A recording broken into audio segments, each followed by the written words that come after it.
What said that's very stupid, right? Anyways. What are they? Election.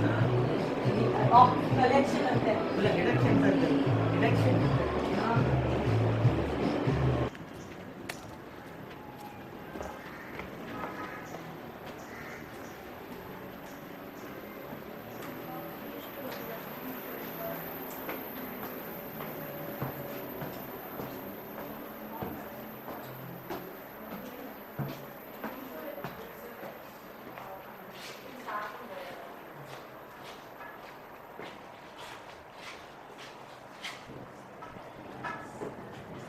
So we've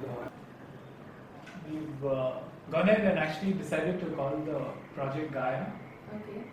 Because we thought it would be quite an interesting name for the entire project because you're literally connecting one with nature, right? So we looked at the various aspects that you mentioned to us regarding, you want to be one with nature because after all a farmhouse, you want to do your yoga there, so you want a space where you can just go be among the trees and like rejuvenate.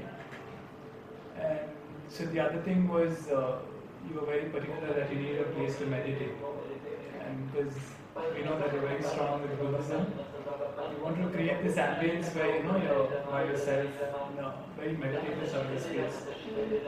And at the end of the day, with your son, I mean, of course, the place has to double up and be a party space as well. So that's broadly what we looked at in terms of how we understood the first meeting. So I'll tell you how we went about the zoning for the entire house. So you see, that's your site, right? Yeah. That's the entire site. And we could build in the southwest corner. Correct. So that was our buildable zone that we could use. And then we went ahead and decided to, as you enter, we wanted to cover the entire space because you've got a beautiful, a lot of plantation that happens here, and it's very green here. So we wanted to create this element of surprise.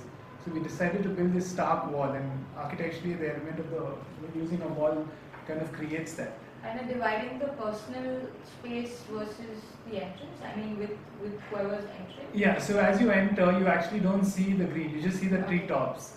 And you don't know what's there till you actually enter the house. So it kind of creates a surprise as you move in. right? So then we kind of divided the zones. So we had the So support. this was the grey box on the right? This one, Yeah? that's your staff quarters. So Okay. as you enter, you've got your staff quarters that's independent and your parking zone and everything. Okay. And then we kind of divided the zones within the house. So you have the support staff which happens there, which will Okay. basically be your kitchen and everything. You've got your livable space. So this is the main spine that you'll be utilizing, which is your living dining spaces. And you have the third zone, which is the sleeping zone. So we broadly classified what categories would go into it.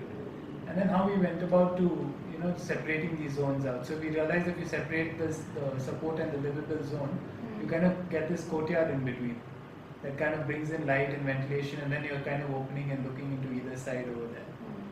And then the bedrooms we decided doesn't have to be as one block, so you've got the son's unit, the daughter's unit, and the main unit. So we kind of staggered them and shifted them around. Got the master in the southwest corner for the vastu.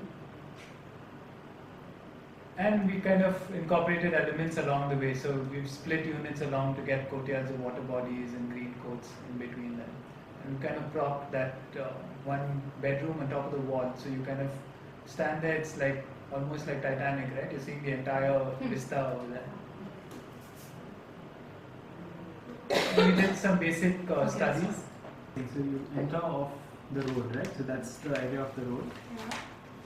So you enter your property, and this is where you're going to do your parking and everything. So that's your staff. We'll probably do the staff above this, so they're kind of curtailed away from the house. And that's the main unit of the house, where you kind of have this long feature that's happening along with it. So that's the solid wall you were talking about. Correct. That kind of divides the space, right? So as you enter, you Yeah, don't you really don't see see what's the beyond space. it, then you actually move into the house.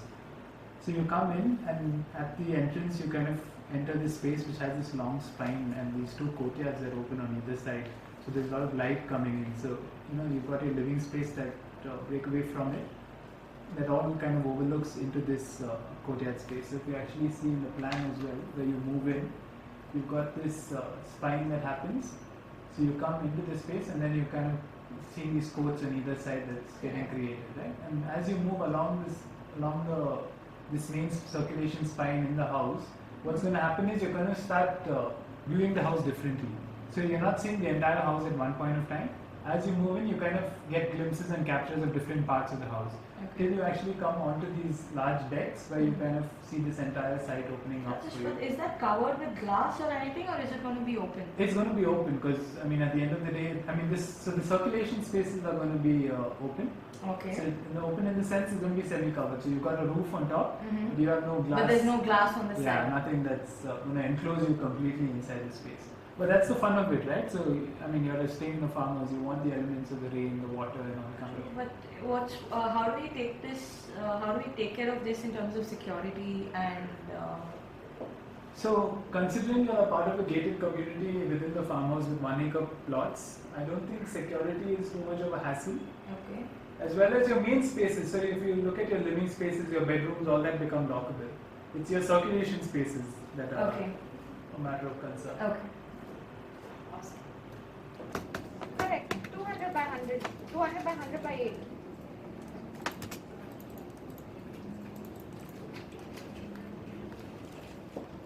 Yes. Yes. Yes. Okay.